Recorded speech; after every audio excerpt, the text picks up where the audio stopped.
tariffs are another piece of the policy conversation around the Trump administration. And it's a lot easier to tariff physical goods, atoms, than it is to tariff bits.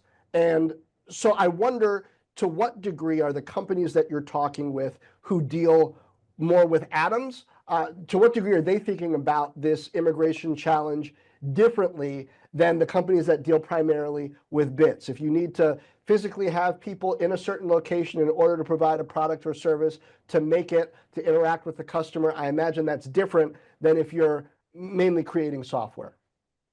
So the companies that we work with and the companies that we've advised, what I've seen is irrespective of whether they're working with atoms versus bits, they've all arrived at a conclusion, which is twofold. One, they seem to be finding a shortage of STEM educated workers from the US labor force, first and foremost. And even if they don't necessarily have as many open job positions as they did, say, back in 2021 or 2022, they still want the freedom to be able to hire the most talented and qualified, irrespective of where they're from, right? So that's one thing. The second thing that it seems like more and more companies are trending towards is some physical presence in the office is required in order to remain effective, efficient, innovative, and I would imagine ultimately competitive, right? Immigration policy is economic policy, and economic policy is immigration policy.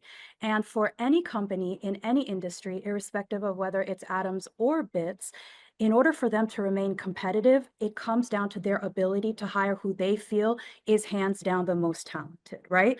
Now, if the most talented happens to be sitting in another country and they're looking to another 4 years of future President Trump, and then they compare to what happened the previous 4 years, the concern on the part of a lot of these companies is this going to disincentivize this talent from accepting this job offer? Because what I will share is, in the time since the first Trump administration, we've had an opportunity to really, really dive into the data. And what we found was that legal immigration levels in the United States did decrease during the 4 years that Trump was in office the first time around. But at the same time, other countries started to relax their immigration rules and started to develop additional immigration policy that was geared specifically towards attracting either STEM workers or foreign students who are willing to study STEM fields, which, as I'm sure everyone in this call knows, ends up making that next generation of the talent pool, you know? And I don't think that that's a coincidence. So the ability to remain competitive and to actually attract folks and incentivize them to prioritize the US as opposed to other countries is definitely top of mind, for sure.